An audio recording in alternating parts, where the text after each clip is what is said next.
And Commission, we are live and streaming. Wonderful. Good morning, everyone. I'm Brian Moffitt, and I would like to welcome you to the meeting of the November 12th, 2021 for the Downtown Commission. The Asheville Downtown Commission was created by the City Council for the sustainability and continued development of downtown, a vital urban center of Western North Carolina's economic, cultural, and visitor activity. The Downtown Commission provides City Council with recommendations on downtown policies and initiatives. In addition, Downtown Commissioners fill 4 out of the 9 seats of the city's Design Review Committee, which reviews development projects within the Central Business District, the River Arts District, and hotel projects outside of those areas. The Downtown Commission also has the opportunity to provide input on projects outside of the scope of Design Review. All committee members and staff are participating virtually. We appreciate your patience as we work through our committee meetings a bit differently here a year and a half on. We are streaming live on our Virtual Engagement Hub, which is accessible through the Virtual Engagement Hub link on the front page of the city website and also linked on the committee page. We have an option for the public to listen live by phone, and for anyone out there visiting, joining us today, welcome. At this time, I will go through and introduce all the committee members who are participating virtually. Committee members know this drill. Please make sure to mute your microphone if you're not speaking. When you have a question or would like to speak, unmute. Please remember to mute your phone or audio device after you are done speaking. And committee members, as I call your name, please say a quick hello. Dane Berger. Hi there, I'm present. Franzi is not with us this morning. Andrew.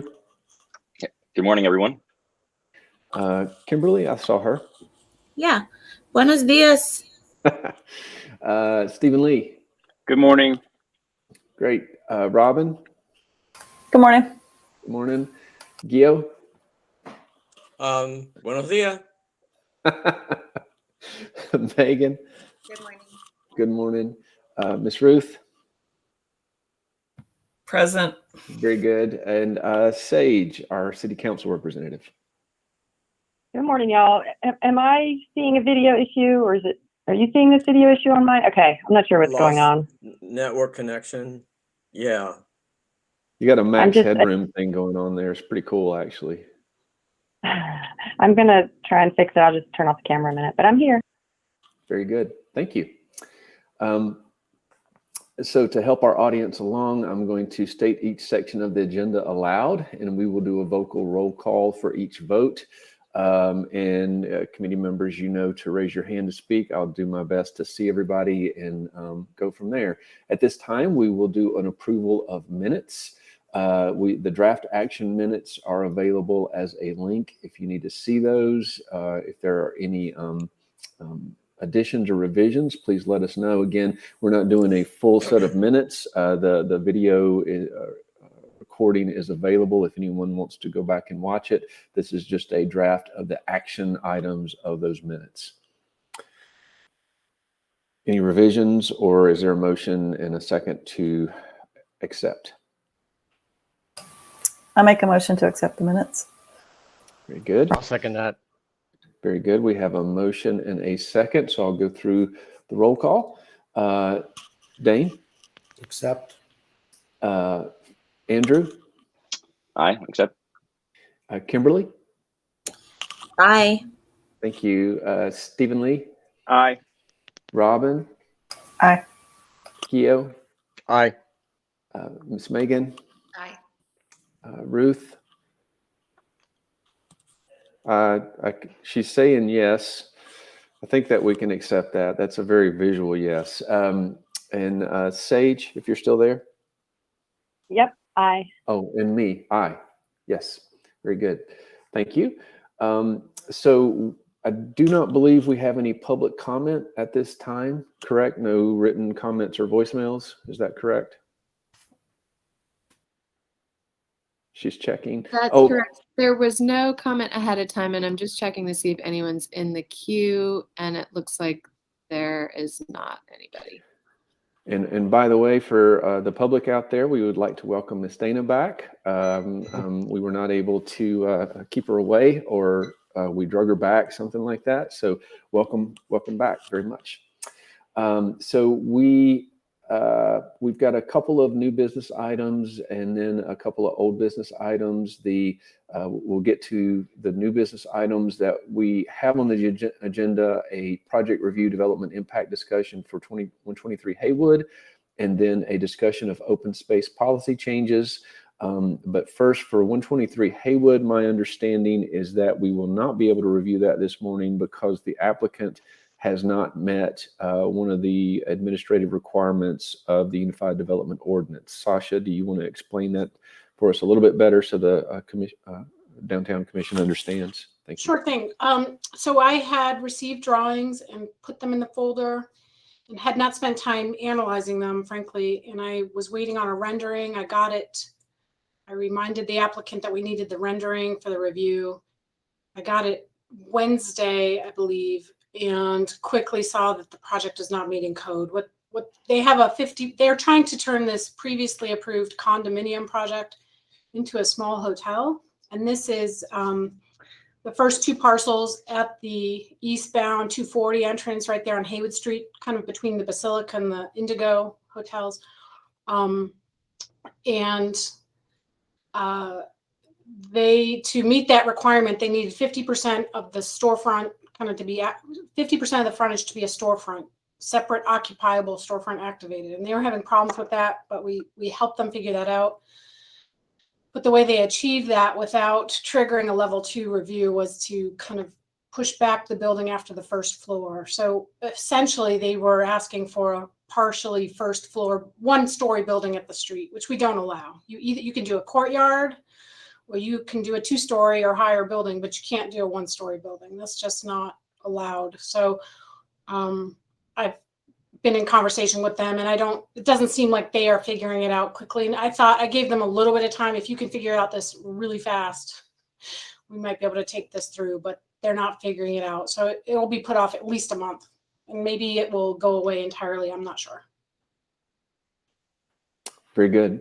Any questions on that item? So I think since it's on our agenda, I would like to move to continue that project review development impact discussion to a meeting at which point the applicant will be ready, or some. Is that a reasonable motion? Sure. And it wasn't a public hearing, so you all don't have to. I mean, it's okay not to have it's up to you how you want to handle it, but it's not like a public hearing per se. So yeah, but we're a public commission and it's on our agenda. I kind of want to be a little more. Chair Moffat, I Yes, believe that a postponement has to be on for a particular date. It does, doesn't it? And if we're not ready to choose a date without the applicant present and knowing their timeline, we may just get stuck doing this again and again. But that's just my understanding of postponement rules. Thank you.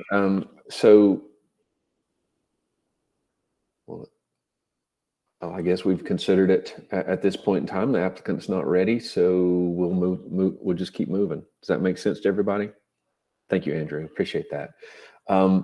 So at this time, we will move to discussion of open space policy changes. Vidalia is going to walk through and explain this. My understanding from being on that task force, I guess is what that was called, is that we're looking forward to bringing this to the different boards and commissions to discuss.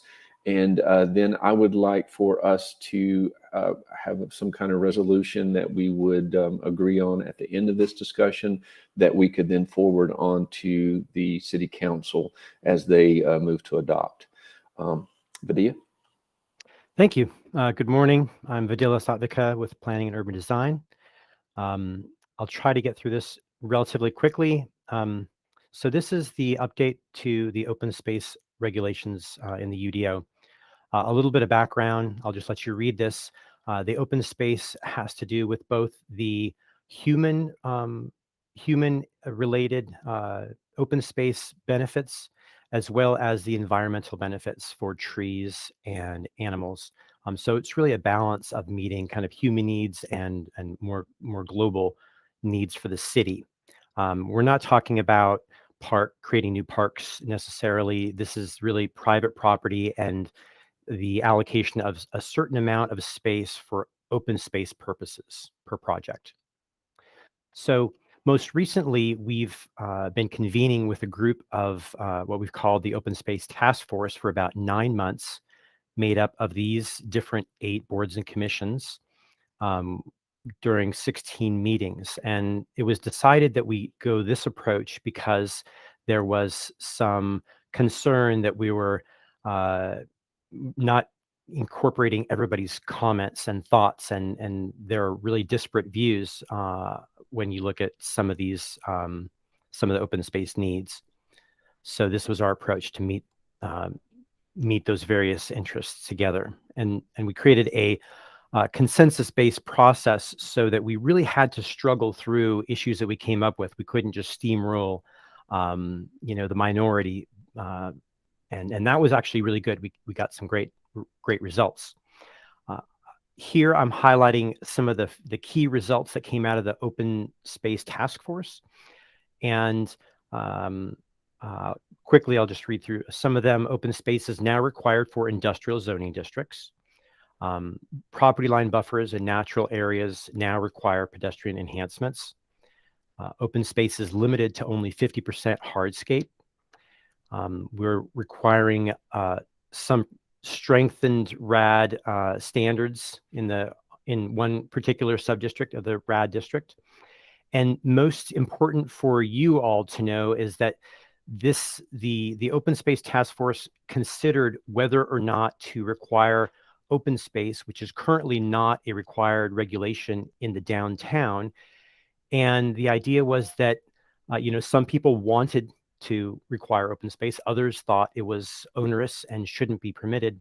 And so the compromise was that rather than requiring the new open space standard in the CBD, that we would create a subcommittee to focus on landscaping, with the idea that the shared open space of downtown can be thought of as the street trees in the public realm. And if we can improve the quality of those trees, we're really improving the public spaces in downtown. So a couple of things that I want to point out specifically to the downtown that we discovered as part of this subcommittee that we're actually still working on are highlighted in the next few images. This is an image of downtown, and the red lines are sidewalks that are 8 feet wide or less. And what we found is that the majority of sidewalks, 62% in the CBD, are 8 feet wide or less, which is striking. And that 71% are below the minimum zoning standard of 10 feet.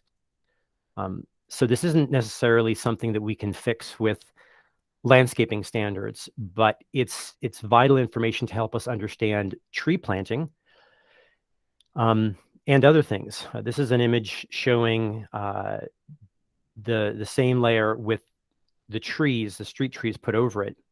And if I take out the red lines, these are the sidewalks with 8 feet that are 8 feet wide or wider. You can see that most of the trees are on those wider sidewalks, which is not surprising.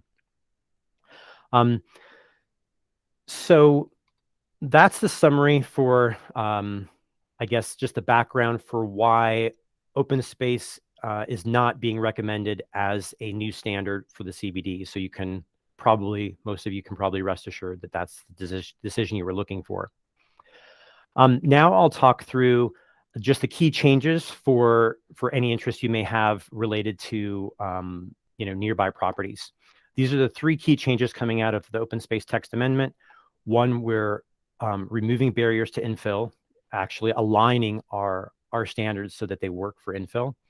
We're significantly incentivizing stormwater management, and we're focusing on a higher quality type of open space. As far as residential development, just wanted to paint the picture a little bit of where Asheville stands. On the very bottom, you have a list of different cities. The 2 on the right are first Asheville today, so the currently proposed code, and then on the far right is the proposed code.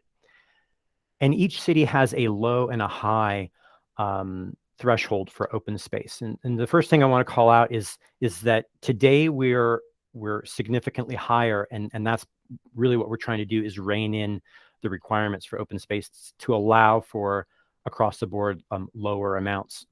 in certain cases, excuse me. And the second case, the second point I want to make is that our current high requirement for open space acts as a minimum barrier for small scale infill. And I'll show you an image here to highlight that. This is an existing building actually outside of just north of downtown, behind Harris Teeter and Trader Joe's. I lived in this building for a little bit with my wife and 1-year-old at the time. It's a 20-unit building on a pretty small piece of property, and it was built before open space regulations. But if we applied our current open space regulations, the image on the left shows you how much open space would be required, more than 75%, which makes it, completely infeasible. And so the amount that we're proposing in all cases has to do with the parcel size. So it makes more sense. And that's why it seems like a significant decrease, because it is, but it was a significantly flawed code. For commercial properties, we are, I guess the first thing to see is that many other cities don't require open space standards for commercial development. We do today, and we do in the future, or as proposed. You'll notice that there's a big proposed line here for 50% open space, which is a little bit misleading, but it's our approach to how to improve stormwater. So what we're saying, and this is a little bit in the weeds, so for those of you who want to, your eyes can glaze over at this point. We're saying that for large properties that are 1 acre or more, you have to provide 50% open space. And if you don't want to do that, you can simply provide stormwater management, and that will drop you to the lower thresholds of whatever category you happen to be in. So if you're a multifamily, you were thinking of building a 50-unit building, you would go from the 50 units to more of a 15 to 20% range. If you were a commercial project, which is here is written as non-residential, you'd go from 50 to 5 or 10%. So it's a very strong incentive to encourage properties that normally wouldn't provide stormwater to provide it. And it's instances like this, because current regulations hamstring the city because state statute is very restrictive. And if we didn't make a creative ordinance like this, sites like this would never treat their fair share of stormwater. I saw a hand come up. Do you want to take questions now? We can. Sage. One slide. Can you go back that one slide? Sure. Noticed something from the presentation I got in PD. So if multifamily currently allows or has no open space requirements if you do 8 or less units, and this one now says 8 to 19, I'm wondering if it should say 9 to 19. Is there a little confusion on that integer of 8? I know that's in the weeds, but that's where you went. Do you know what I mean? Like if it says 1 to 8 units, no open space requirement, but now at 8 to 19, there's some. It should be 1 to 7. There's no open space requirement. So if you saw somewhere or that it said 1 to 7, that's incorrect. 1 to 7 is exempt. Not 1 to 8. No, Okay. it's 8 or more. Thank you. Yeah. Okay. So I think I only have a few more slides here. We have another incentive in the open space proposal, which is for good design. And what we're saying is that your open space may be reduced by 5% further if you meet these 4 conditions. That the open space has to be mostly contiguous.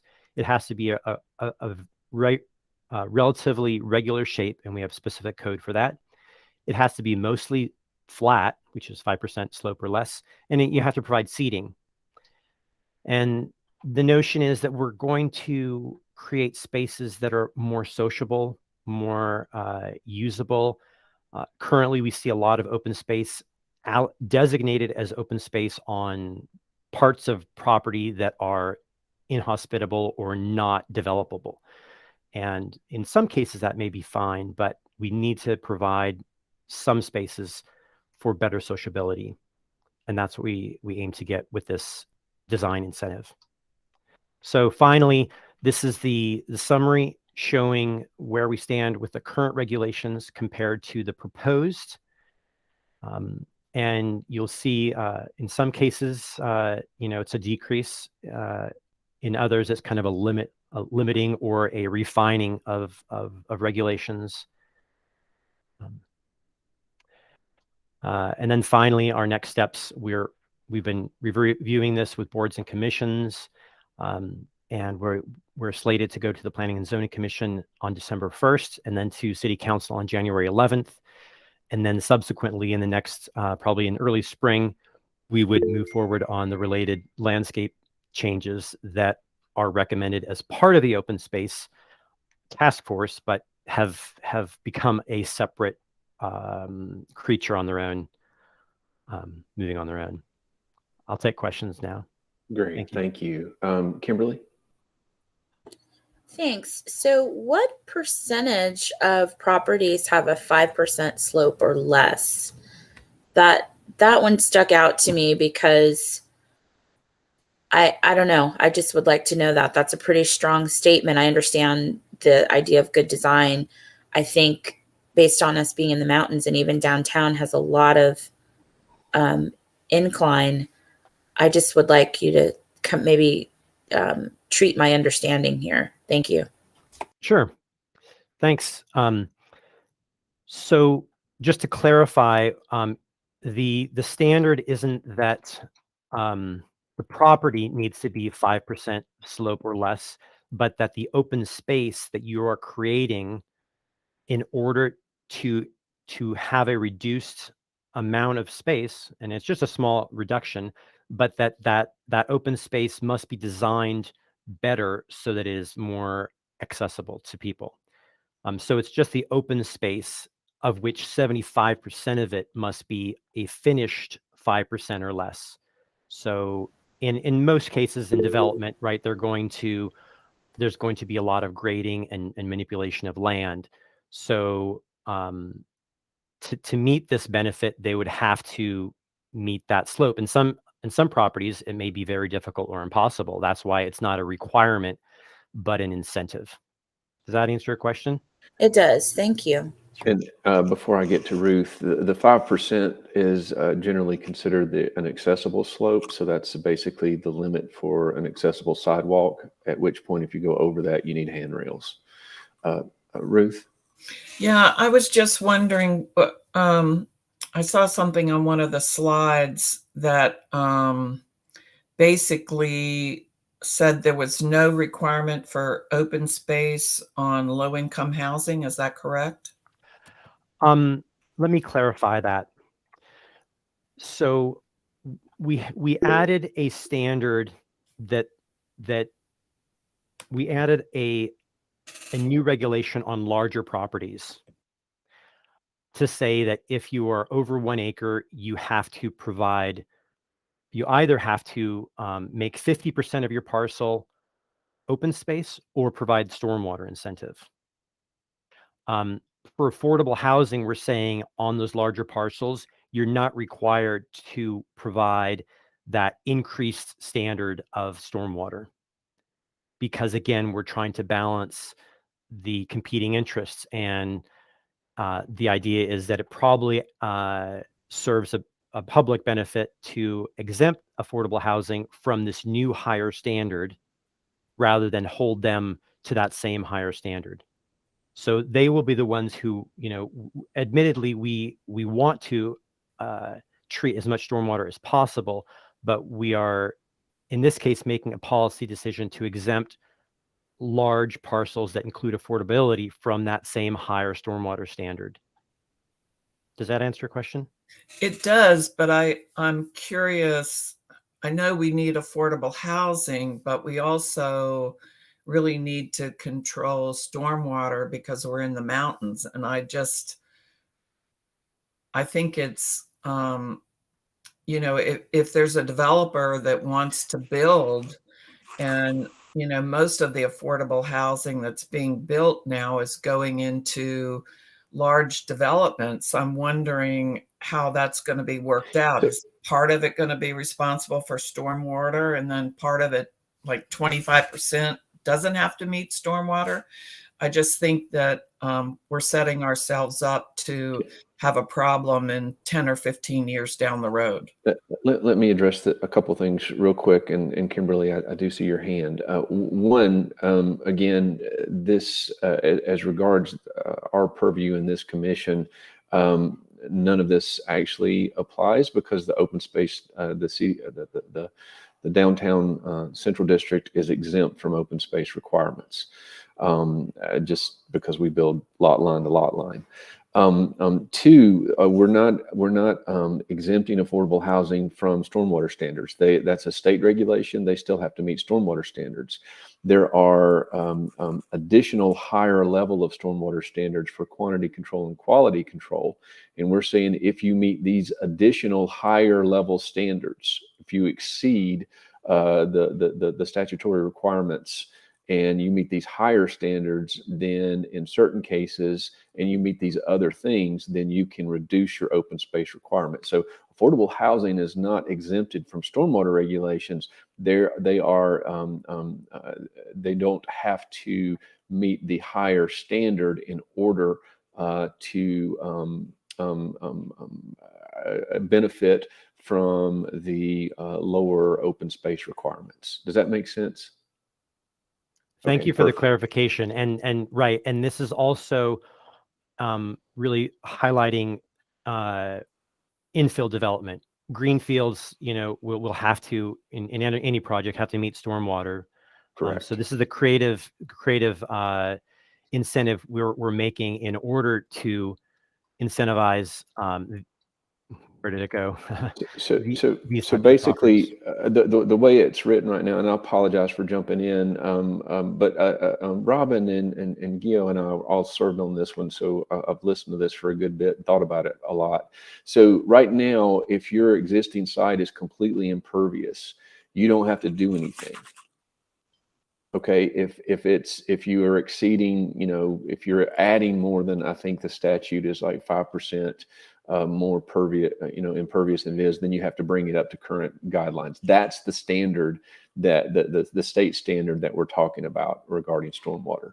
Kimberly, I apologize. I've been ignoring you for too long. Please go ahead. No, this is all good. Thanks. So back to the 5%, I have a clarifying question. So if we think about a project that's already been approved, so the large one on Ashland, I recall specifically when that was being reviewed, that there were flat open space surfaces, but because of the level of stairs to get to them, they weren't required. Like basically there were all these flat surfaces, but it was going to be really difficult for people with different abilities to get to those flat surfaces. So what I heard you say, and if you didn't say it, please clarify, is it's really just the open space surface, similar to that project, that needed to be less than 5%, but actually accessing it was nearly impossible. Is that still true? Can I jump in? Please. On the site itself, you have to have an accessible route of travel from either the accessible parking space or the public right of way, and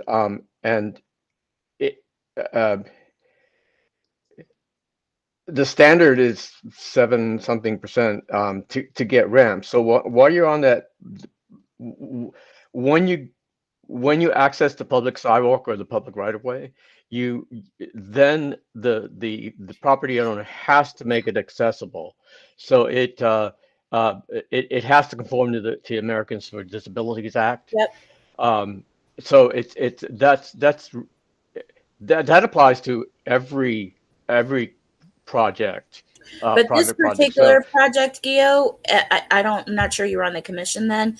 I reviewed it for yeah, you did. Okay. This particular project had a very awkward way for the public to access that open space if you were a person of different ability. And so just specific to this point, and that using that project as an example, that doesn't really actually create more access. And so I'm trying to figure out Let me jump in. I think I can explain what she's getting at. So, and Andrew, I see your hand. I apologize. Let me juggle these discussions here.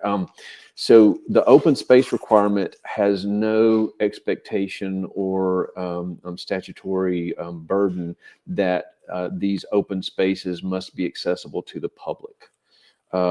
These are not necessarily public spaces. We would like for them to be. We would encourage them to be that. But they can make a open space that's an interior courtyard or something like that. And I think, Kimberly, you're talking about the project on Ashland, and they had this elevated area that they were counting for open space, but you had to go through the building to get to it, and it was kind of basically for the residents only behind closed doors. So I think what Kimberly is saying is that there is a loophole. Well, yeah, it's basically, we're encouraging to build open space, and then it's kind of a gated thing in some cases.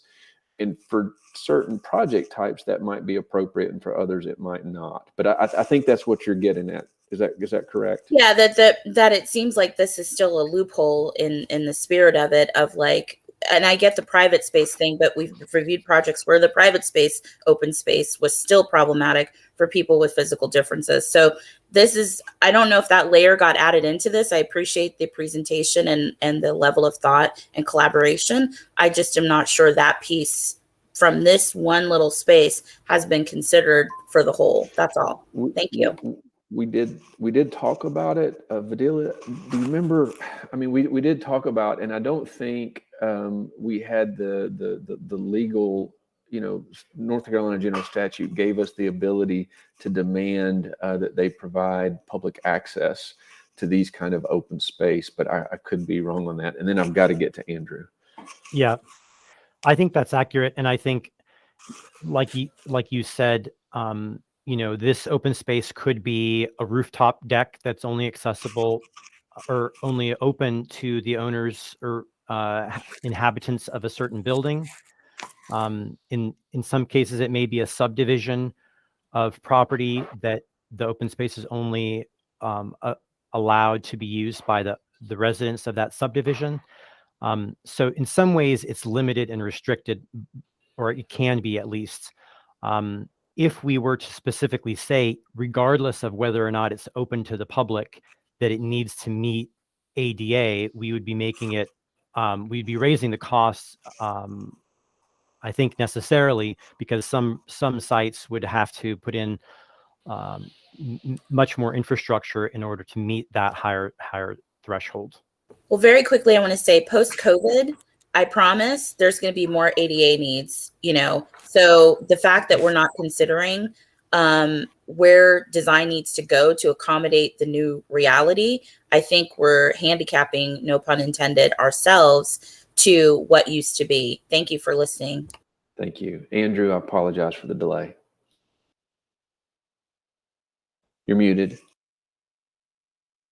Yeah, it's totally okay. Thank you, Brian. I've got a question about a couple of questions in a row. The first question is, how do we define contiguous with setback rules? Wouldn't that make all open space contiguous?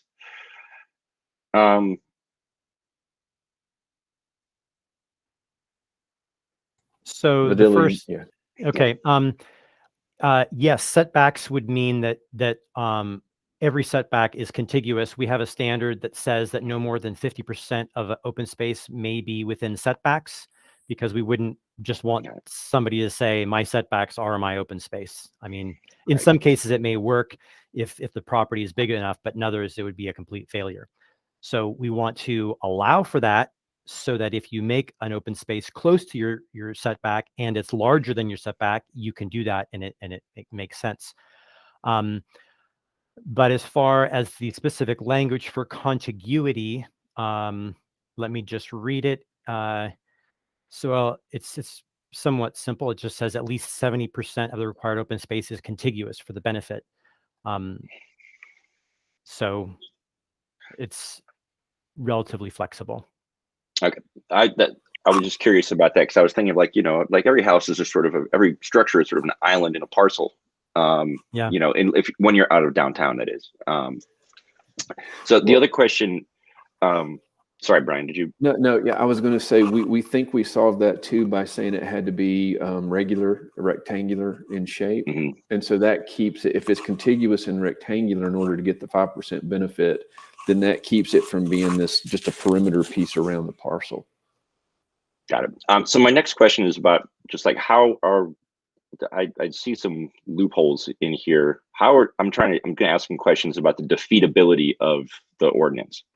So let's say that a developer builds a property and they keep a bunch of it contiguous, checks all the boxes, and then a year later they sell off the parcel to another developer that wants to develop that open space.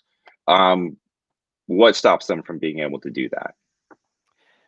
The open space has to be maintained in perpetuity, and that's clear in the ordinance. And so you have to submit a plan that is recorded, and recorded documents can be approved site plans, subdivision plats, easements, deeds. But as part of the review and approval, it's going to be on a plan that's recorded so that you can't do that. Okay, so then like a deed search or a real estate agent is going to look at that transaction and be like, nope, can't do it. Okay, that's Exactly. what I was. That's what I was just concerned about. Like, you know, cool. Do we get the benefit of this ordinance for a year and then somebody just, you know, like flips it? So Yeah.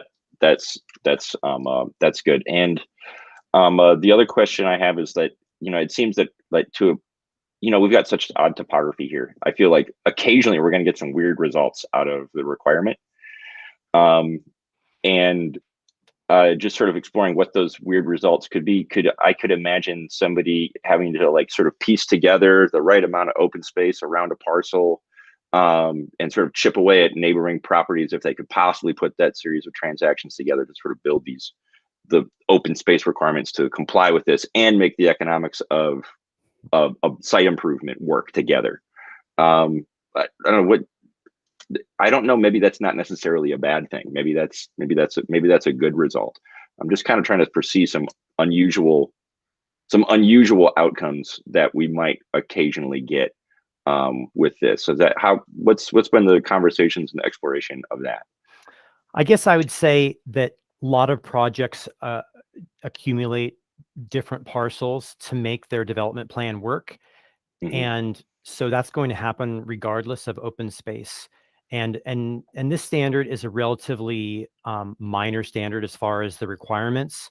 You know, they're going to be trying to accumulate property in order to meet their needs for access for parking and driveways. Those are going to play bigger, I think, bigger needs that will drive their need for land and accumulation and this tweaking that you're suggesting than this will. It may as well, but not as much probably. I guess I know this is kind of it's on its way now. The only other thing I'd like to see is an incentive for maintaining it, public accessibility. I know you probably can't require it, but I love to see an incentive so you don't just get a series of walled gardens, you know. I think in most cases, yeah, that's going to happen. I don't imagine that people will be spending extra money in order to secure these spaces. The 5% reduction piece specifically encouraged seating and kind of, you know, we were envisioning kind of a hardscape thing. So in a commercial environment, so in a residential environment, I think you are going to get some, for lack of, that's a good term, a walled garden. That might not be the worst thing, but for commercial, it's really encouraging basically public access spaces with seating, and that could be used for dining and other. That was the intent. That was certainly what we talked about. I also wanted to point out that while this does not specifically really affect the downtown, the central business district, the tree requirements that the task force agreed to implement will affect downtown. So the whole purpose, at least as I understood it, was that we wanted higher quality open space and higher quality canopy.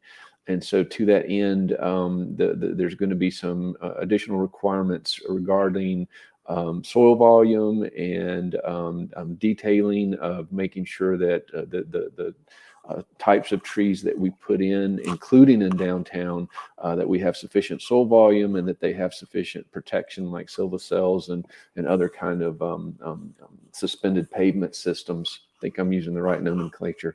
That I think will very much impact what we see on a downtown basis. Great point. And we'll be coming back to you, or we can come back to you before those, because they will have significant impacts in some cases for new projects. For example, in downtown, as part of that new project, they may have to demolish a good part or all of the sidewalk to make the infrastructure sufficient so that the trees that are there for the next 50 years grow to maturity and are healthy. And Andrew, to your point of people, min-maxing and gaming the system, we had quite a few designers on the task force, and we tried it several times and tried to point out, hey guys, I'm just going to do this, by the way. So I think, there's nothing perfect. Gamers always break the system, but right. I think we've looked at it, and I think we're going to continue to evaluate how it works. Kimberly? Yeah, I just wanted to say thanks for all of this collaborative work. My one concern and question is, is there a way to be more ADA inclusive? Like I said, I know that lots of times design and architectural trends aren't always considering population changes around ADA needs, but there will be a swell of more ADA requirements or needs from people, humans, because of this. As we move through the COVID conditions and then post-COVID, there will be a lot of people that are not in the same condition they were pre-COVID. So I'm wondering if and when, just in our design process, in our review, our UDO process, we could really be more ADA inclusive and really stretch the limits here, because we're going to be making rules that then leave people out, and we're going to be behind again in 3 to 5 years. And I think I'd like to see us be very welcoming to people of all physicalities and be a game changer in that area, especially in a mountain town. So thank you. Thank you. Let me jump in there real quick, just from an architect that works on these things. So the way I advise my clients is that the ADA is a civil rights law, and we are to provide reasonable accommodation. And so anytime I provide a space on a site or in a building, I'm supposed to provide reasonable accommodation for anyone to use that space or site. And so we have a obligation as designers to make sure that we are providing reasonable accommodation and equivalent access to each kind of site experience on a site. And so I think that's on the design community, and there is a review component to that. I don't think that I don't know that we need to. I think the regulations are pretty strong on that. I want to respectfully disagree. I think that's why we're here on the commission, is to really, I recognize and appreciate your design community specific experience, but I have lived experience, and I actually represent a large group of people who have lived experience with physical differences. So what is on paper and what ends up in a building and in a community as regulations and following the design guidelines isn't actually how it gets used and function and says you are welcome here. So I really want to bridge that gap. I think working collaboratively with people that don't have the initials behind their names actually creates a more welcoming community. And I really, really respect what you do. I just want also that same consideration that lived experience and accessibility in a city is very different than what gets designed, and especially in our town being a mountain community. Thank you so much. Thank you. Dane? Yeah, I have 2 comments about that. First of all, regarding the ADA requirements, those are federal requirements. And I think it's highly unlikely that we would be able to enforce anything that goes beyond what the federal law requires, which are actually pretty stringent already. As far as the public access is concerned, I've lived in an area like that. I'm thinking of the Carolina apartments over on North French Broad. And we did have a very nice courtyard. If you guys have ever driven by there, it's a very nice space. It's very convenient for the tenants. I'm not sure it's actually affordable housing, but it is public interest project. So it was a very good place to live for a lot of, mixture of people. But it was an enclosed courtyard, even though it was visible from the street. And we would not have wanted that to be open to the public, because we already had a problem over there with homeless people, like coming into our basement and doing undesirable things. And it would have been highly undesirable to have that be publicly accessible. So let me redirect real quick, and then we'll move on and talk about this actual ordinance and go there. I see your hand, Kimberly. We absolutely can exceed the federal requirements. Universal design is a higher standard than meeting the MIR code. And I think that's where Kimberly is going, is that there's a difference between making something where you can get to it and making it welcoming. At least that's what I was hearing, and that we need to encourage and incentivize the highest level of design when we're reviewing projects and when we're meeting and talking with designers, and that's a good word. Kimberly? Yeah, thank you, Brian. Well stated. Basically, I just want to say I want to keep in mind that, laws historically have been designed to keep people out. So if it's important in the work we do is to reference the boundaries that we've been given to function in the seats that we volunteer in. At the same time, if we only always uphold the federal state laws and we don't exceed them in the way that we treat people and we welcome people, we are still excluding a great number of people to be equal, equitable, and fair in the way we design our community. We can definitely look at that. Thank you, Ms. Hunter. I'll try to review that.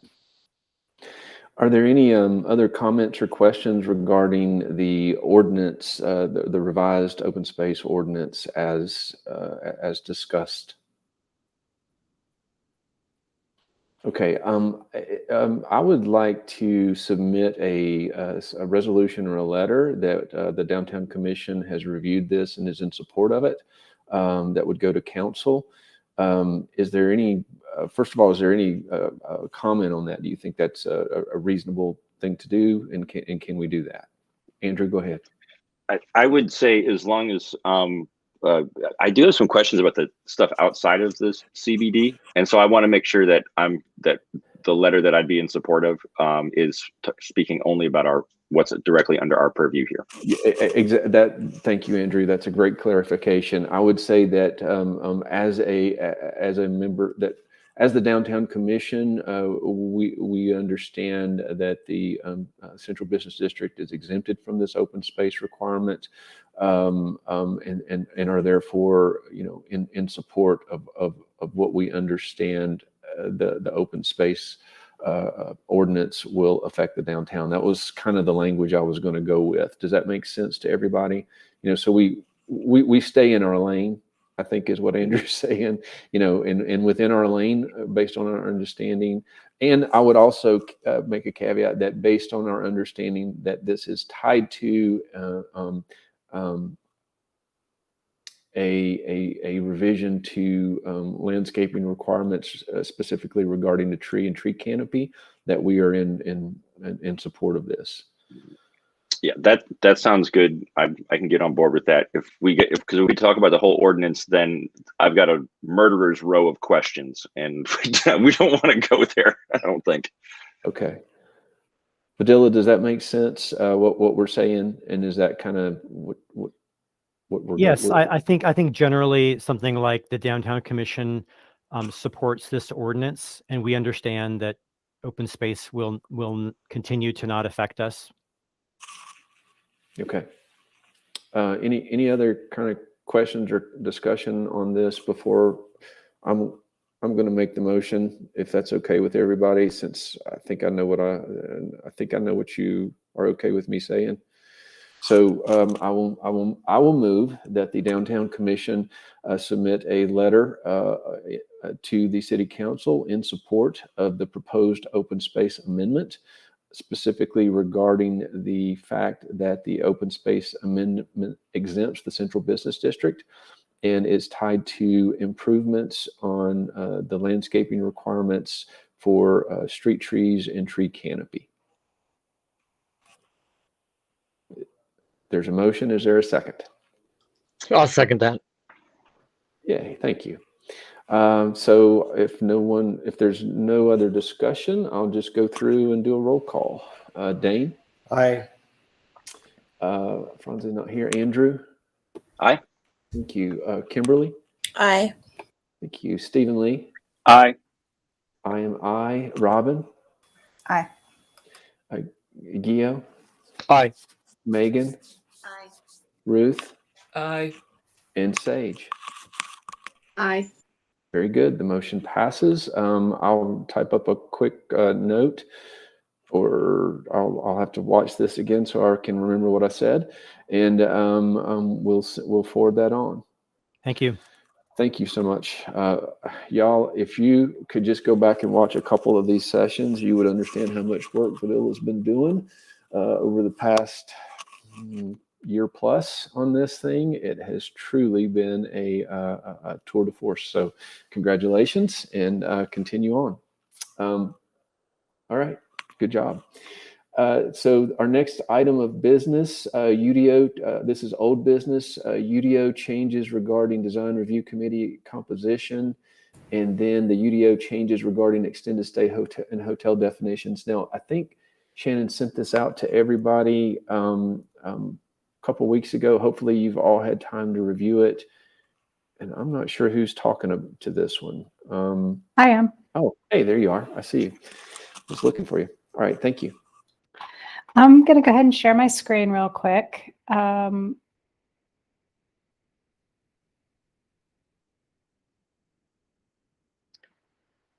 So for the first item, the change in the composition, as you all are aware, oops, sorry, I clicked the wrong button. I apologize. Give me 1 second here.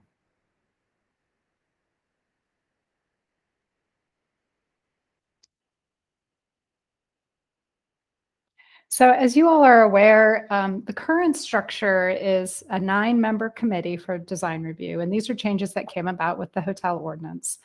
And the composition of those is that all seats are appointed by council, which is typical of our boards and commissions, with 4 members coming from the Downtown Commission, 4 coming from the Riverfront Commission, and then the 9th seat to be appointed by the design review committee members themselves.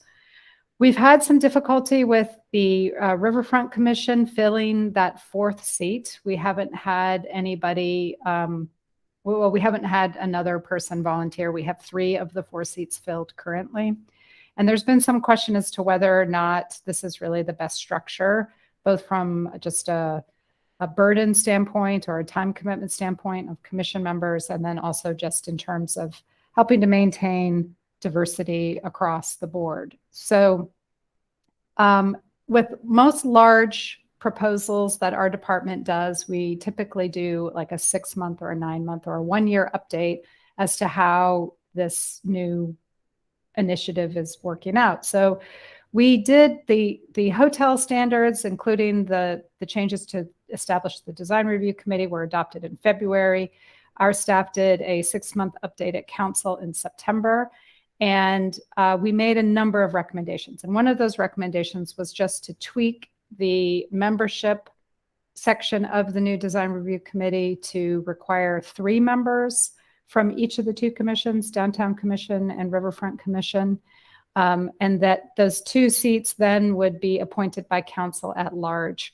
And Sasha pointed out to me that would probably be good for us to clarify that in this code, which you don't see it represented here, but I will do that moving forward, as I will just add a half a sentence that says with the 2 remaining seats to be appointed by council at large. The 9th seat would continue to be appointed by the committee members themselves. And for the whoever right now the Downtown Commission has 4 seats. Those seats will continue to be filled. We're not proposing to revoke one of them or anything like that. Whoever would be the first to cycle off at that time, we would just start to implement this new structure, assuming it's approved by council. So that's kind of it in a nutshell. It's just really removing or reducing the number of people who have to come from the 2 committees from 4 to 3.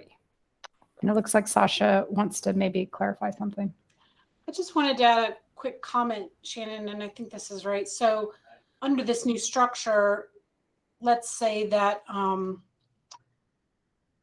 somebody else from the Downtown Commission wanted to be on the Design Review Committee, you could apply for an at-large seat. Yes. Yeah, I don't see any reason why that couldn't be considered. I was looking forward to getting kicked off the island. I think Robin has her hand up. Yeah, I just wanted to say that I think this is a great change. I think that it was too heavily weighted towards the committees in the first place, and I think this is going to really help. Yeah, from a mechanic standpoint, it's a very straightforward amendment. So if there aren't any other questions about this, I can move on to the conversation about the extended stay hotel changes. Yes, please do. Okay. Dana, do you happen to have those changes? I didn't think to pull them up. No? Or Sasha, can you? I had the P&Z folder open. I can open it. Yeah, do you mind? I'm going to stop sharing. If you don't mind pulling that up, then the commissioners can maybe see that. It might be helpful to just see it in front of you. So this was another of our recommendations with that 6-month report, which was to look more carefully at the definitions of extended stay and large and small hotels to better reflect to allow what we consider sort of true extended stay hotels, which is probably what most of us think of as like a Residence Inn or a homestay suites or something of that nature. So not to say that you couldn't do that, but to try to close the door on these sort of condotel or these conversion of existing buildings, historic buildings that could be condominiums or apartments into these extended stay, sort of a collection of short-term rentals. So after discussing this with our legal staff, I think where we landed was that it was best to really focus on what is operationally different between the 2 land uses or these 2 different kind of lodging establishments. And so that resulted in these proposed changes to definitions. So Sasha, I think if you don't mind scrolling down to not that far, to the large hotel definition. Where's that? There it is in the middle. So what we're saying basically is that a large hotel or a hotel, really one of the defining features of that hotel is that you have this sort of staffed lobby. You know, you've got this on-site 24/7 presence. When you walk in, you check in, they give you your key card, you go up. And there are a number of other sort of built-in facilities oftentimes that you commonly find an exercise room, a meeting room, a little business area, maybe seating, dining areas, things like that. So these are sort of the defining features, and operationally having that manned desk 24/7, we think is one of what makes a hotel, a traditional hotel, distinct from some of these extended stay versions. Some of these condotel extended stay versions that we've seen here lately, they might have a lobby, but they don't necessarily man it 24/7. We've had one that didn't have a lobby at all. And not all of them will also have housekeeping. A lot of their services are sort of contracted out. They might contract with housekeeping, or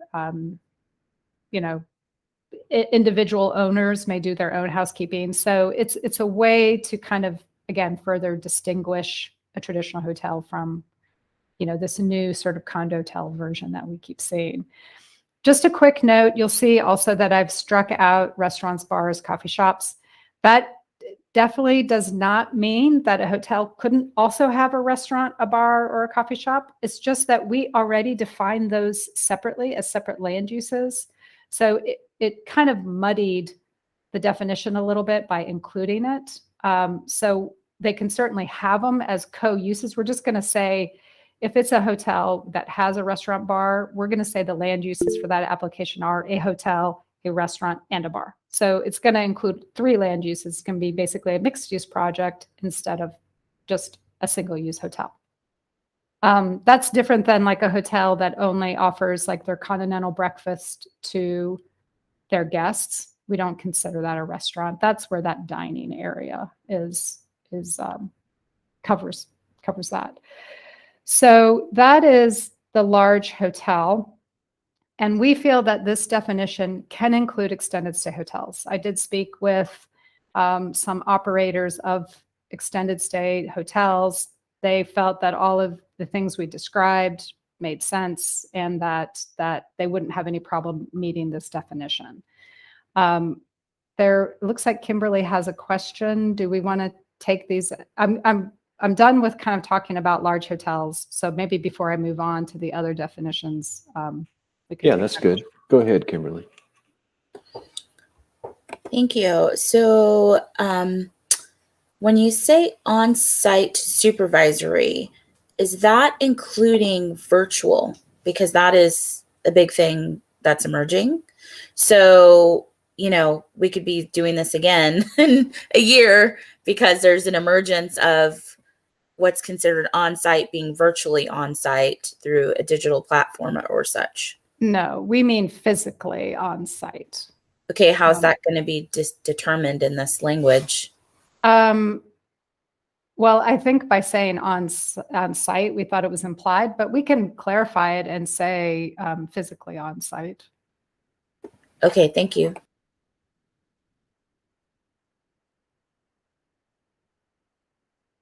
Are there any other questions about this definition? Okay, so moving on to small hotel, as you can see, same strike through of restaurants, bars, and coffee shops, added dining areas. And you'll notice, though, the other changes that we're saying that this definition shall not include extended stay hotels. So in my conversations with hoteliers of extended stay hotels, they said that in order to cover the costs associated with your housekeeping and your lobby staff and your facility staff, you really have a critical mass. Like you have to have at least, they said, more like anywhere from 60 to 90 rooms, depending on which operator I spoke with. So that definitely took out the small hotels. That it just wasn't practical, I guess, to think that you would have a 24/7 presence if you didn't have enough rooms to kind of help cover the costs associated with that. It also has the effect of removing or shrinking the areas where these hotels could go. But again, these traditional extended stay hotel operators didn't have any problem with that because they said they are inherently large hotels. They could never do this with fewer than 35 rooms. In fact, quite a few more rooms would be needed. So they felt that that was fine. And again, we're trying to limit where or control for these small projects that could be apartments or condos or the conversion of some of the existing buildings. Not too many of the existing building conversions could support more than 35 rooms anyway. So this would help keep those existing structures from being converted into those condo hotels.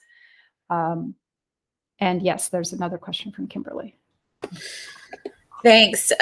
So I'm saying it again because I think it's just been missed because of maybe where the conversations are, but there's a big shift taking place in this virtual hospitality, which does mean that it is possible for the large hotels or any other type of lodging facility to actually provide services virtually, and which also has a whole situation with jobs and everything else. So I do want to just amplify that knowledge in this space in case it wasn't something that was known, because it's not included. And I think it could be useful to think about how the virtual hospitality component is going to be incorporated into these types of ordinances and such. Thank you for listening.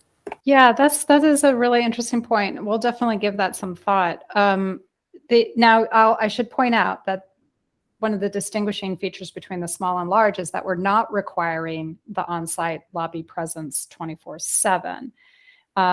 We feel that for these small sort of boutique hotels that, a lobby that's only open from 10 to 8 p.m. or 10 p.m. at night or something like that, that's perhaps sufficient for these sort of small boutique operations. Also, there is some self-check-in that's occurring with these small hotels. I think maybe getting to Ms. Hunter's point to some degree.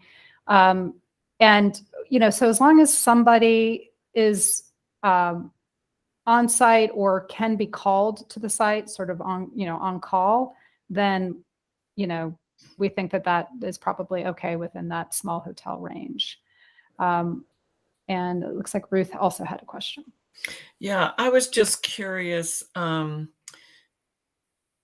been doing lots of traveling recently, and my husband and I stayed in some small, what I would call boutique hotels, and they have less than 35 rooms. And so I'm just wondering why you're leaving it at 36 or less guest rooms, because I could see someone go into Montford and buy 3 or 4 large houses. They own all 3 or all 4, but each of them maybe only has 10 bedrooms. And so they're coming underneath this requirement. I just think that, looking at 36 rooms is not being stringent enough.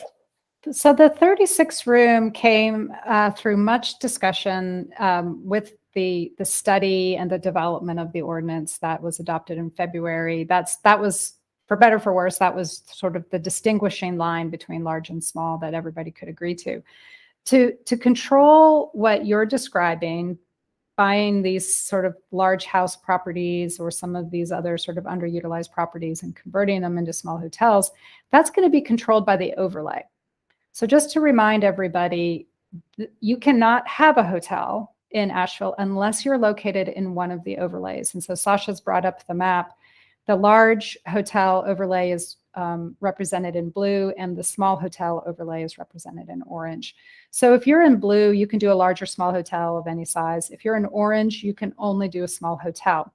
And under these proposed changes, you would no longer be able to do extended stay hotels in this orange, because you are by definition now a large hotel, or can only be a large hotel.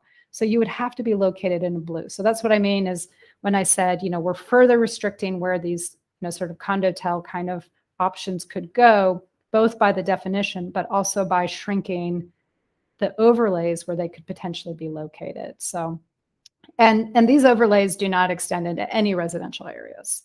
In fact, even in some of the commercial areas, we pulled away from residential boundaries because we were concerned about the potential for impacts and intrusion over time.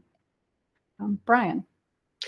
I could be wrong, but I think I appreciate this has been a ton of work. And again, I know we're one of the groups that ask for this clarification because we've been reviewing projects that seem to be trying to say, we look like a condo and we want to be reviewed like a condo, but we're going to rent these things out. And we're like, well, that was not the intent. And so I think that's what everybody's asking about. So could you speak to what Ruth is talking about? So if you have a property that is 30 units and does not have on-site management, it's got they're there 20 hours a day, but not 24. or whatever it is.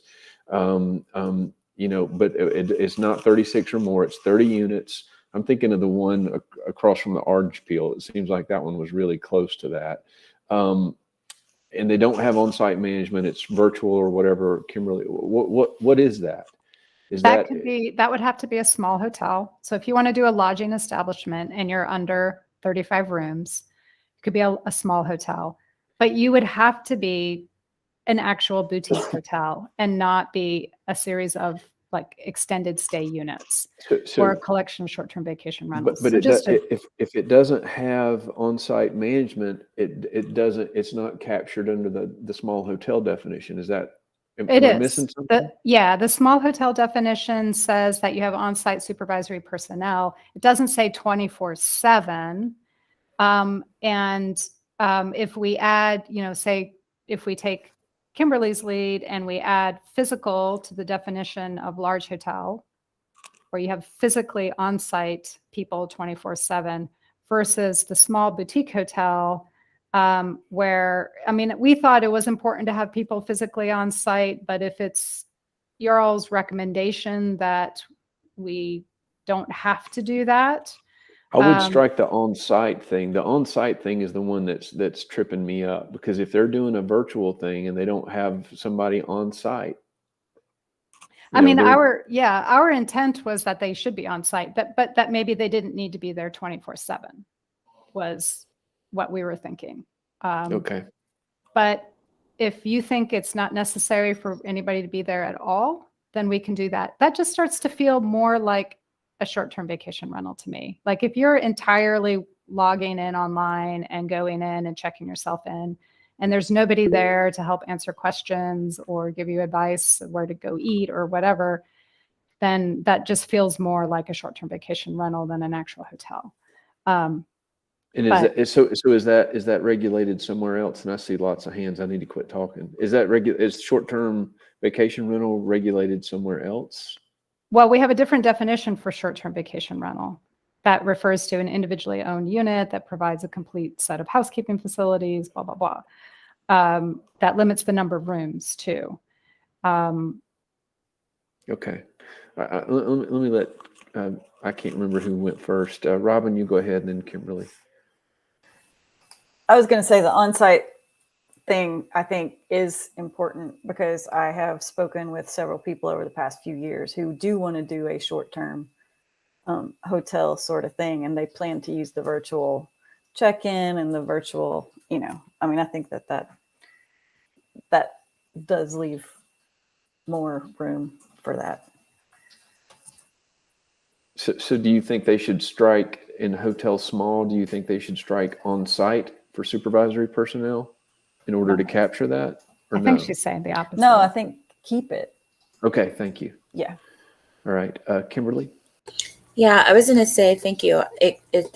Robin, I'm sorry, I'm going in the opposite direction because I think it should be struck because the contactless movement is not going away. It's only increasing, right? So the more we say on site, the more that's antiquated and actually leaves room for more wiggle room to basically get around the rules. So I'm all for rule breaking. I'm all about it. But I think I'm trying to figure out what the spirit of this is so we collectively can come to a consensus. And right now I'm feeling like this doesn't really cover it because you have this huge virtual hospitality movement happening.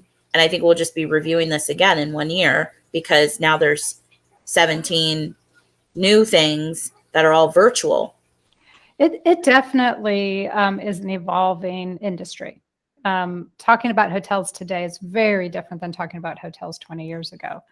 And the online features, like a typical Days Inn, you can go and check in and book your room. You used to have to call and book a room, and now you can just log in and book a room. And so a lot of those online features, we're not trying to control that, right? We're saying you can definitely book your room and maybe even check in, but that we just felt that it was important from an operational standpoint that hotels where you have a congregation of people who are not familiar with the town, who are not familiar with their surroundings, that there is somebody responsible on site.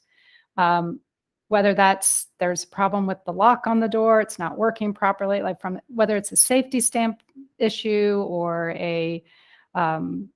just a hospitality feature, that is typical of a hotel. We just thought that was important. Again, not necessarily 24/7 because it is a smaller operation, but so it's a good conversation. We can certainly reflect the different thoughts in the staff report moving forward to the Planning and Zoning Commission, and just, maybe let them wrestle with it a little bit and make a recommendation to City Council. And I just want to rebut what you're saying in a way that brings in what Ruth said is, there are lots of LLC, like there are, say 3 people who have 7 different LLCs buying up in opportunity zones adjacent to downtown. I'm just going to break it down and keep it super real, right? So in that situation, it appears that it is one entity functioning as a small hotel, but in truth, it is, 38 units spread across an opportunity zone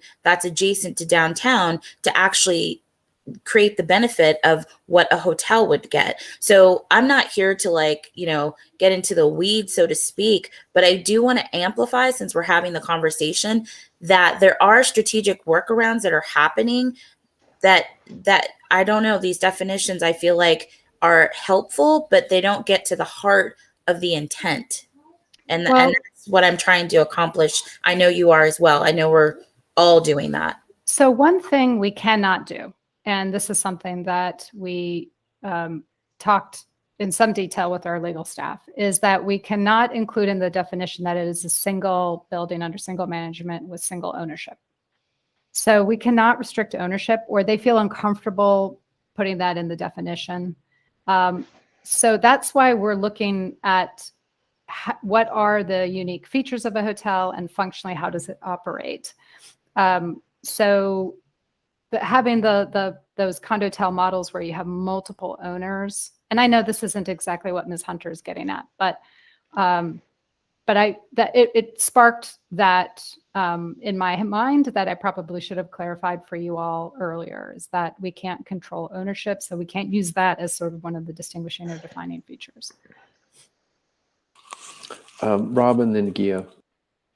Yeah, I think that the on-site, for me, I think the virtual check-in is a thing, and I think it's gonna be a thing. And I think the thing about leaving the on-site in the small hotels and not making it 24/7 is important, because to me that means that there is someone who works there who manages the place and makes it less likely that it's just going to be this multiple owner condo situation. So that's why I like the on-site, and I think the 24/7 is the key. I don't think somebody needs to be there all the time at a reception desk, but that means there is someone available, hired by someone to supervise things. But the virtual check-in and all that is definitely going to happen. So, okay, Gio, then Dane.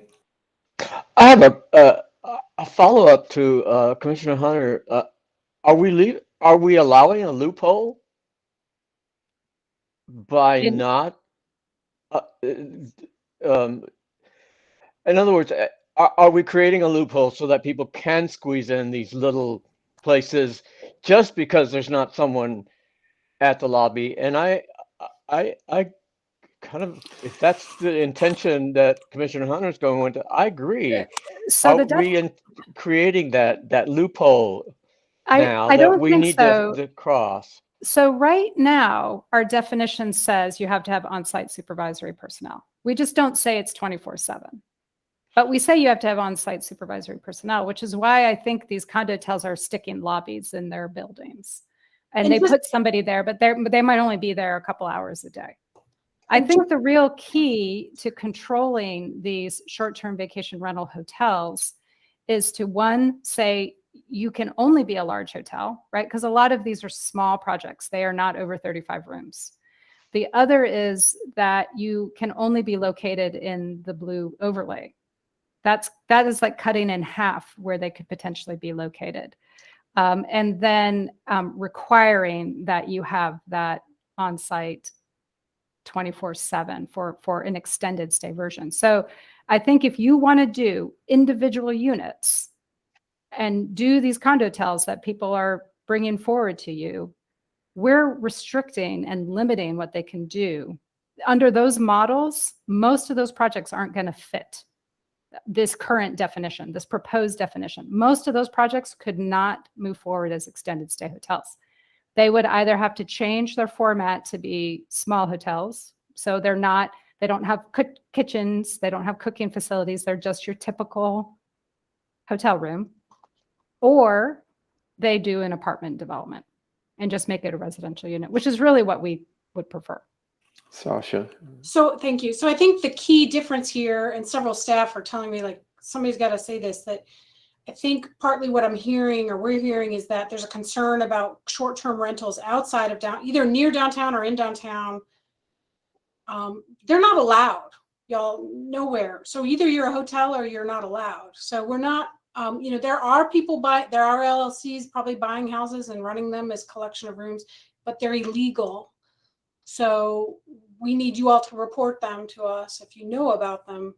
But they were illegal before. They were illegal before, and they're still illegal. So I think I'm not sure if that was part of the worry, but that really is the thing. Like, you cannot do it unless you were, and I know Shannon hates this term, but we all understand it, grandfathered. It's not a great term. But if you were allowed at some point way back, and you've continued that use, some people are continuing it, but otherwise we're not allowing those. It doesn't mean it's not happening, but they're illegal. Right.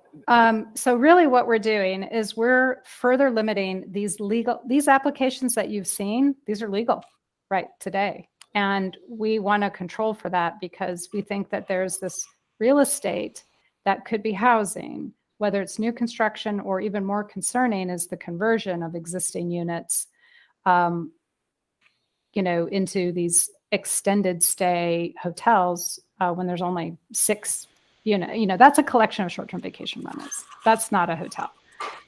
So if you want to be a hotel and do all the things that hotels do, or figure out something else that's legal. Perfect. I've got 2 hands up, Dane and then Sage. Well, first of all, I agree with Robin that we want to include the on-site staff for a small hotel. That actually makes it more restrictive in order to be considered a hotel. As Sasha said, if they don't have on-site staff and it's a bunch of individual owners, like I'm thinking about the project across from the Orange Peel, if they didn't have on-site staff, those would be considered vacation or short-term rentals, which would not be allowed. And so in order to be considered a hotel, we want them to have to require on-site staff because that makes it more restrictive. If we didn't have that, then it would be less restrictive. So we do want to include that. But my other question is, one thing, we have a lot of condos in North Carolina and in Asheville, but another form of ownership, which is common in other cities, which we haven't really seen here, is co-ops, which are individually owned. Do we have anything regarding co-ops, for in the UDO for Asheville? We don't. So that is another form of ownership. So that is, I think you say co-op. I think other people might know it as like a timeshare. And these are different ways. I think, again, we have to focus on how does it operate? Does it operate like a hotel, whether there are 30 owners, or does it operate like a collection of short-term vacation rentals? Some timeshares, like you see them sometimes in resorts, they definitely run more like a hotel. Others feel more like condominium apartment projects.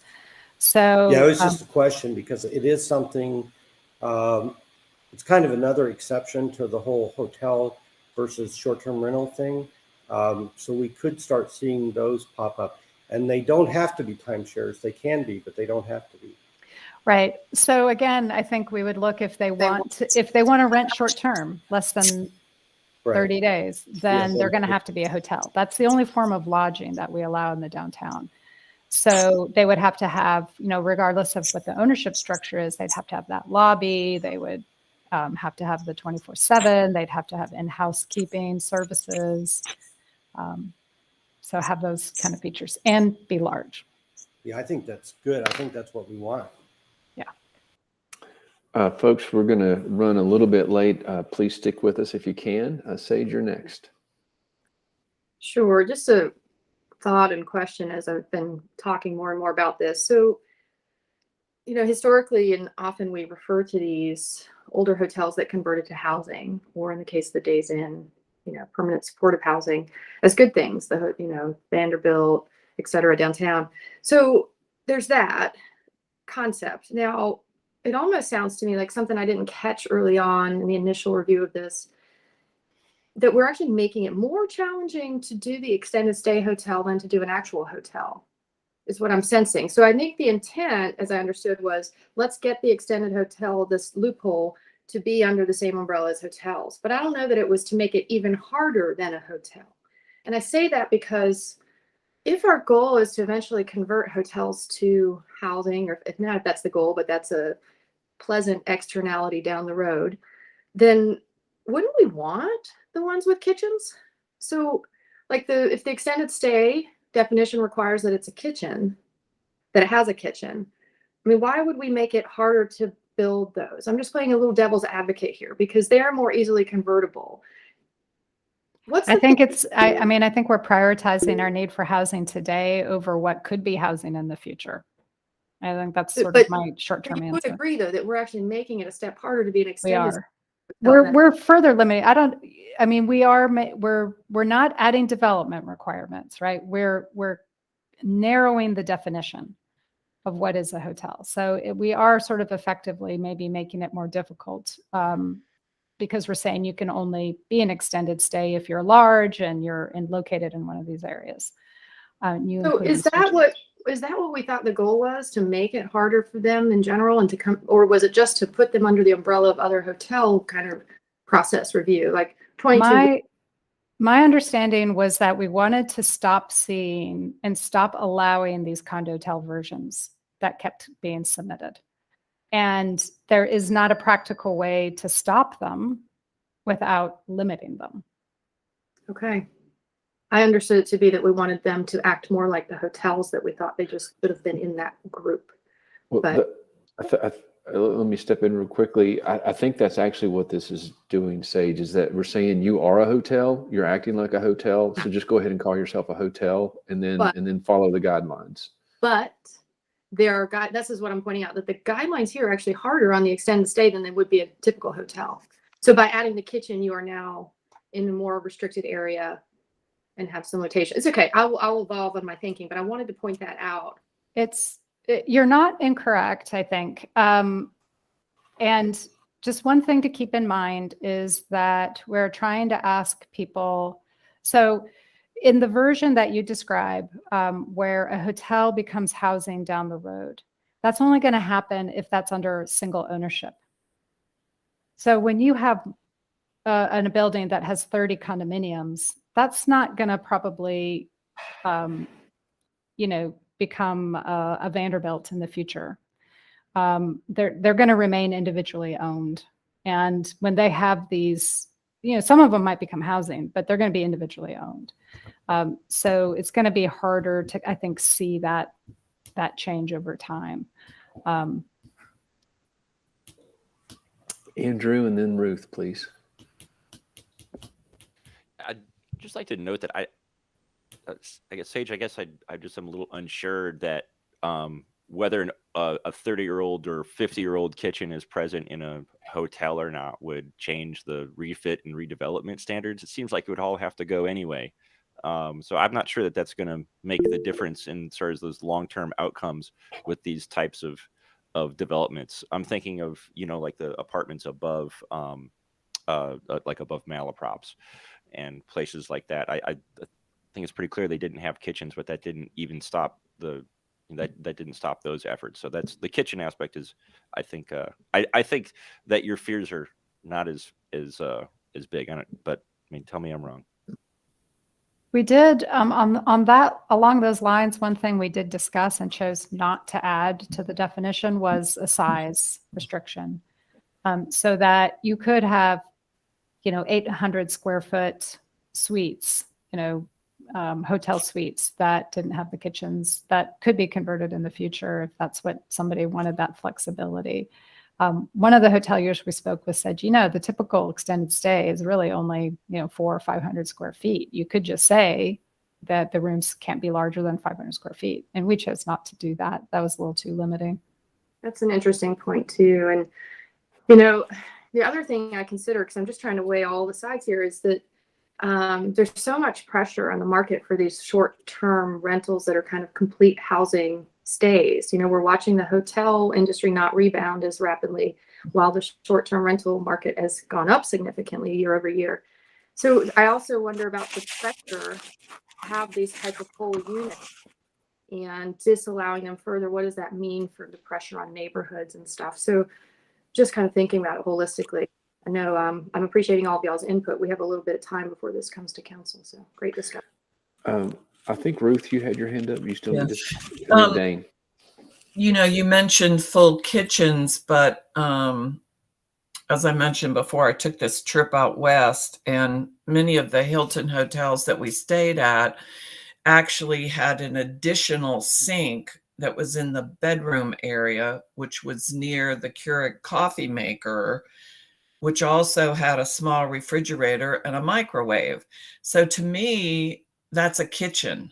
And, how you really define kitchen, does it really have to have a stove, or is a microwave and a convection oven really considered a kitchen? And then you have all these hotel rooms, which are extended stay, basically, because they've met the requirements of having a kitchen. So not to dismiss this point, but when we start to talk about kitchens, it gets super complicated super fast, because then we fold in considerations related to homestays and short-term vacation rentals. So I can tell you that under today's rules for our definition of a kitchen, that if you had a sink, we would call it a kitchen. That is likely going to change in the future, so that it won't be quite that limiting. We have always allowed a basic microwave, coffee pot, mini fridge, like you commonly find in a hotel setup. The sinks become a little bit more complicated. I think that there will be a time that we will cross this bridge, but I think as part of this ordinance, what we're trying to do is really just control for this new construction or these conversions, and not. I think we're going to take up the issue with kitchens and sinks with the homestay amendment that's been in the works for a while. Go ahead, Dane. Yeah, I agree with Andrew that I don't think the kitchen is really meaningful as far as, the definition of a hotel room is concerned. I'm thinking of it's more of an economic decision for the owners of the hotel. I'm thinking of the Windsor Hotel, which we would call a small hotel under, the current definition. And they did include full kitchens in those with the idea that they could long-term be converted into residence. And so that was a decision that they made, with a long-term investment point of view. So I don't think that's going to have any effect on what happens with these hotels.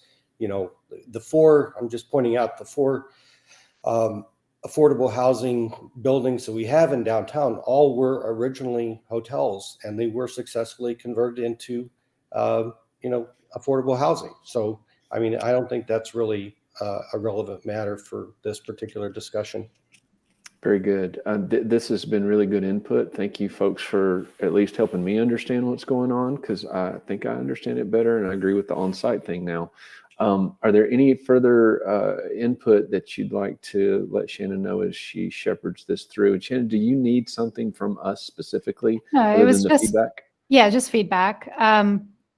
If I could could I be indulged just for a couple more minutes with one more quick question? Sure. So something that has come up, and we chose, just like limiting the size of the room, we chose not to do. There was a question about whether or not, as you all know, hotels are the only land use in our downtown that are required to have parking, off-street parking. And there's been a question as to whether or not that parking needs to be on site. So we do notice that with conversions of existing buildings into extended stays, that they're not putting parking on site because they weren't designed that way originally. So they're having to find parking somewhere else or convert some part of a little alley. It would be further limiting if we did. And I didn't know if that was important or not. We chose not to include it, at least in this round, but I'm just curious what you all think. I've got lots of thoughts, but Andrew raised his hand first. I think that parking should absolutely be on site. And I would say there should be no exceptions built in to code. If they want an exception, they can go to council and ask for one. Just because if we're talking about stressing other public amenities, if tourism is stressing other public amenities like on-street parking, like existing public parking garages, like just creating circling traffic looking for parking, or creating weird valet situations like Flatiron and then the others parking spot. I think we want to avoid all that stuff. And if they can't figure out how to put it on site, then they don't get to have it. That's my opinion. Go ahead, Gio. My concern was I don't think we want to incentivize keeping open, parking lots, just random. So just to eliminate surface parking lots, that's my only concern. I would not want to incentivize that. So keeping parking associated with immediately associated with building is what I would encourage. Yeah, I'm just going to jump back and follow up with Gio. I don't think that the land value economics are going to lead to any surface parking in downtown at all. So I don't think that we're going to, if we required parking, I don't think it's going to turn into surface parking. It's going to turn into underground parking or within a structure. I don't think there's any way that with the land values downtown, you're going to see any further surface parking constructed. Yeah, and I agree with you. The economics doesn't work, but I would hate to have some sort of situation where that, suddenly becomes an issue. So Andrew, would you be okay if someone did a project and it wasn't able to do it on site, but they built a parking garage?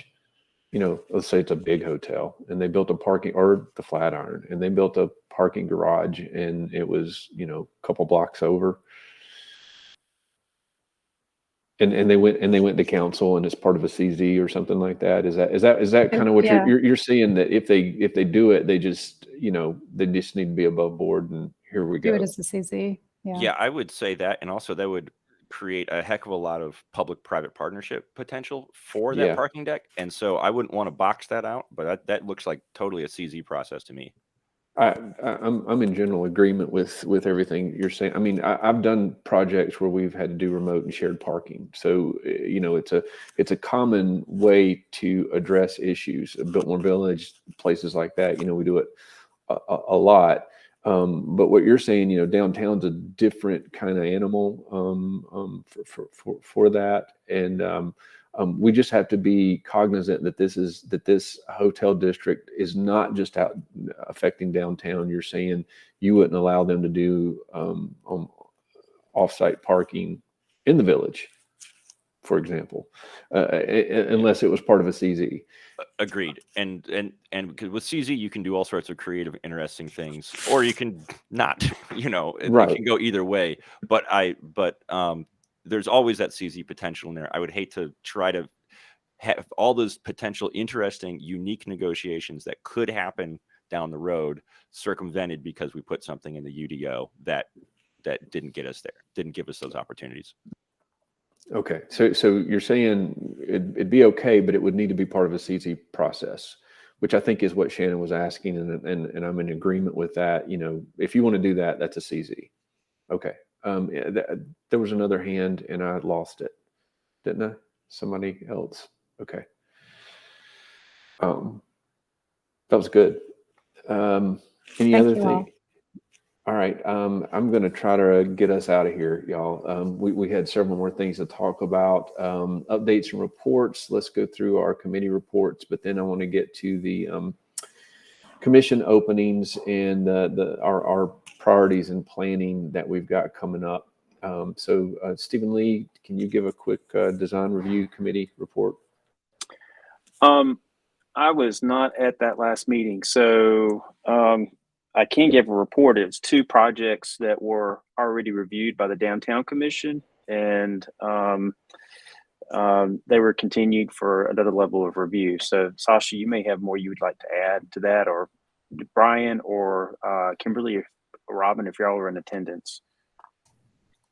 I was, and I need to watch my language. And try not to say words that are going to get repeated in the paper. Oh. Yeah. Well, I think 48 South Market got continued for fenestration issues, and then 50 Collier did get passed, and I think your discussion here at the Downtown Commission in October was super helpful. I really, really appreciate it, and because they quickly responded to most of those issues, and I think we hammered them all out at the DRC. So, and this coming meeting, because of 123 getting continued, we really just have, this isn't the update, but a hotel that's outside of downtown that already has been approved by a CZ. They just want to change the facade and the materials. And then there's an informal review that some of you might be interested in. It's 72 Broadway, is the old Create Broadway site, but it's smaller site, level 2 project, has to meet the small hotel standards. So we'll see how that goes. Very good. Asheville Downtown Association, Megan. Yes, so we are moving forward with the holiday parade next Saturday. So that is a big impact to downtown with road closures and traffic. So heads up there. It will be a shorter parade. We're trying to keep things distanced and separated a little bit. We're also having a quick after party with free photos with Santa and games and activities at Rabbit Rabbit from 2 to 4 next Saturday. And then working on planning what I hope will be a full slate of events in 2022. I think I've mentioned before at these meetings our survey that we did that ended back, end of August, and the primary issues that came up in that survey were public restrooms, safety, and cleanliness. Those are the 3 things that I continue to hear about from downtown businesses. A couple of months later, we are supporting. I think everybody knows the city is accepting proposals for Arpa funding. That deadline is Monday. We're looking at putting in proposals, but also looking at what proposals we can support that will be a benefit for downtown. Certainly an internal request for public restrooms, the shared space initiative, and some other private requests that we're hearing are going to be brought forth through that process. So I would encourage y'all to keep an eye on those 2 to see what you might want to support that benefit downtown. This is a huge opportunity for us to, see an influx of good projects for downtown. So I hope that y'all will follow that process along as well. And that's it, unless anyone has questions. Perfect. Thank you. Do we need to go through the downtown update? Hit the highlights real quick. Yeah, I'll probably let you guys read through that. Let me see. Megan mentioned ARPA application deadline is Monday. And we have an internal application process as well. And again, Megan kind of mentioned, but we're proposing some public restroom facilities downtown, also some resources to transition some of the outdoor expansion initiatives longer term. Also an application to support some planning and investments in the block. And I don't know exactly the process of how, the internal requests, when I think probably all the requests will be available at some point. And of course, this is going to go to City Council. So we'll keep you guys posted, and I'm sure City Council will welcome any of your input. So that's ARPA. And Yeah, I think if you guys have any questions, and then I do want to talk about, we have it in the next portion of the agenda, some dates coming up with vacancies and some work that we're planning to do with you all. Do you want me to move on to that? Or Yeah, let's catch Ruth first. You're muted. I know you've been gone from the city for a month or so, but I am on the Asheville business owners email list, and they have placed some more concern about Pritchard Park. And I was just wondering if there was any more update other than the response, which was we can't afford to have police there, and they've basically refused to close the park, and a lot of people have asked for the park to be closed. So I didn't know if you had an update. I know that this is another discussion, but anyway. I do have an update, and I know Megan received an update. Peggy Rowe, the interim director of parks, outlined several things that are being done. I'm happy to just forward that to you all if that's okay. And I'm meeting with Peggy today as well, so I can give you guys the updates that I have. I'd please include me on that. Yep, I'll send something to everyone. Thank you. Dana, why don't you move into the future agenda items? Okay, so hopefully you guys saw a calendar invite that I just sent yesterday. It says it's a multimodal commission meeting, but it's really a joint meeting. So it's December 16th. I think it starts at 2 p.m.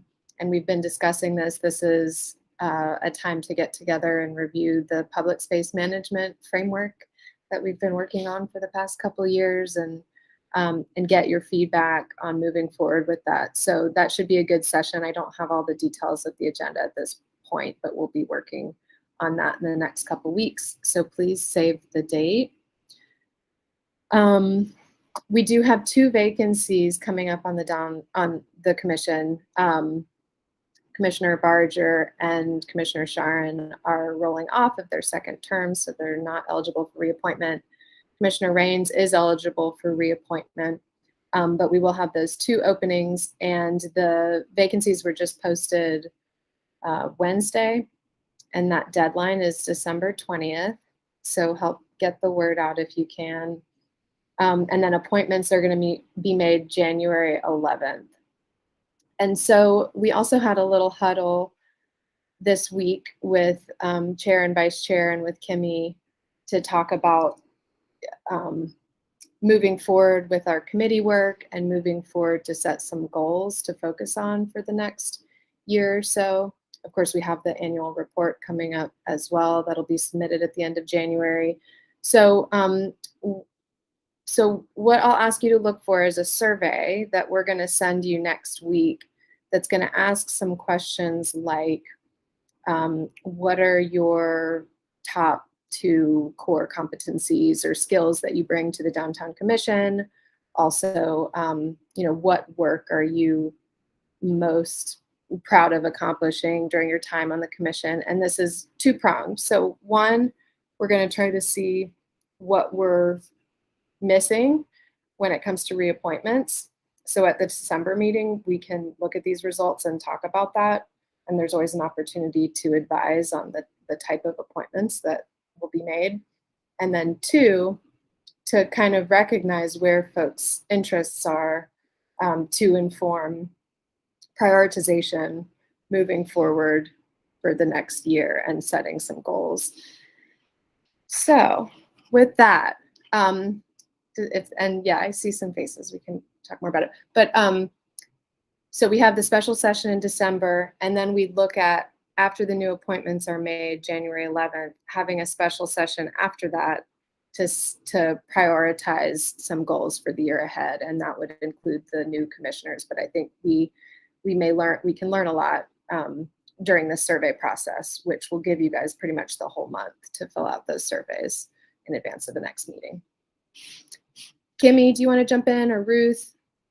Does that sound all right based on what we discussed? I mean, it does to me. I mean, one of the Great. many ways I feel like I've failed you folks this year is that we made our priorities and recommendations last year, and so there's what we said was important, and then what we've actually spent the most time on, and it doesn't look to me like those two things quite match up. So maybe I did a poor job in guiding us in picking our priorities and or implementing them. One of the ways, or maybe I failed in both, I'm not sure. But I'd like to do better this year in making sure that what we say we're going to do is what we're actually spending time on. And so we're trying to come up with ways to engage that. And then the subcommittees, task force, making sure that we get you folks involved in the things you actually want to be involved in. And then putting things together there and not wasting your time. So I think I'm encapsulating what I remember. I had to bug off of that meeting a little early, and I wanted to apologize to Ruth and Kimmy for that. Had a prior appointment I couldn't get out of. Anyway, any questions on kind of what we're starting to talk about and do? So the survey will come out next week, and if you've got any questions and need to have a discussion, please let us know. Hey, y'all, I wanted to know I just sent the Parks Department update regarding Pritchard Park to your emails. Thank you. Are there any other informal discussion items? Thank you very much for hanging around for an extra 20 minutes or so. I really appreciate that. I think we had a good discussion today. Gave some good feedback, and I appreciate everybody being willing to jump in. Hey guys, come see the parade. My band is playing on the Lazoom bus, so excited about being back for that. That's going to be fun. And then the symphony is tomorrow night too. So or Saturday, that same Saturday night, the first symphony back in Thomas Wolfe. So it's so nice to see a little bit of our downtown sort of familiarity and events coming back. So nice. Awesome. The Asheville High Marching Band is also in the parade. Yes. Very good. Well, is there a motion to adjourn? So moved. Summers. Is there a second? Second. Second by Gio. All in favor, log off. And we'll see you again soon. Thank you, everybody.